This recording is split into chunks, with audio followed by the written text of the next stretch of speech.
Hello guys, என் பேர் வீரா. இன்றைக்கி நம்ம நெப்டியூன் பிளானட்டை பற்றின சில ஃபேக்ட்ஸை தான் பார்க்க போகிறோம். அதை பற்றி தெரிஞ்சுக்கணுன்னா நம்ம சேனலை மறக்காமல் சப்ஸ்கிரைப் பண்ணுங்கள்.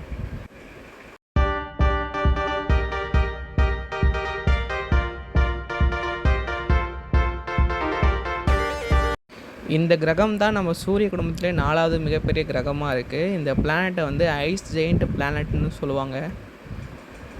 இந்த பிளானட்டை 1846ஆம் ஆண்டே கண்டுபிடிச்சிட்டாங்களாம் மேத்தமெட்டிக்ஸை வச்சு.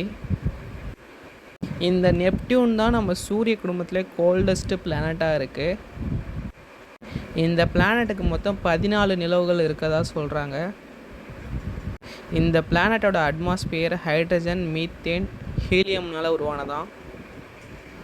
நம்ம பூமியில் தண்ணீர் மழை பொழியும். ஆனால் இந்த நெப்டியூன் பிளானட்டில் என்ன மழை பொழியும் தெரியுமா? டைமண்ட் மழை பொழியறதா சொல்கிறாங்க. இந்த பிளானட் நம்ம சூரியனை முழுசாக சுற்றி முடிக்க 165 வருஷங்கள் ஆகுமா. ஏன்னா இந்த பிளானட் நம்ம சூரியன்லேருந்து அவ்வளோ தூரத்தில் இருக்குது.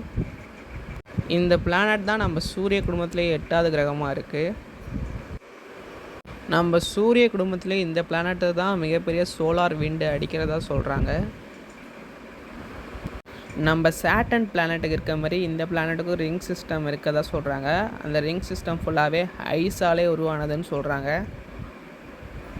நம்ம சூரியன்லேருந்து இந்த பிளானட் 30 ஆஸ்ட்ரோனாமிக்கல் யூனிட் தூரத்தில் இருக்கதா சொல்கிறாங்க. அதாவது 4.5 பில்லியன் கிலோமீட்டர் தூரத்தில் இருக்கதா சொல்கிறாங்க சூரியன்லேருந்து இந்த நெப்டியூன் பிளானட்.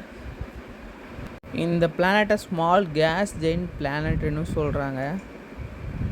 16 மணி நேரத்தில் இந்த பிளானட் தன்னைத்தானே சுற்றி முடிச்சிடும்னு சொல்கிறாங்க. ஏன்னா இந்த பிளானட் அவ்வளோ ஃபாஸ்ட்டாக சுற்றுமா. இந்த வீடியோ உங்களுக்கு பிடிச்சிருந்துச்சுன்னா லைக் பண்ணிட்டு நம்ம சேனலை மறக்காமல் சப்ஸ்கிரைப் பண்ணுங்கள். அவ்வளோதான்.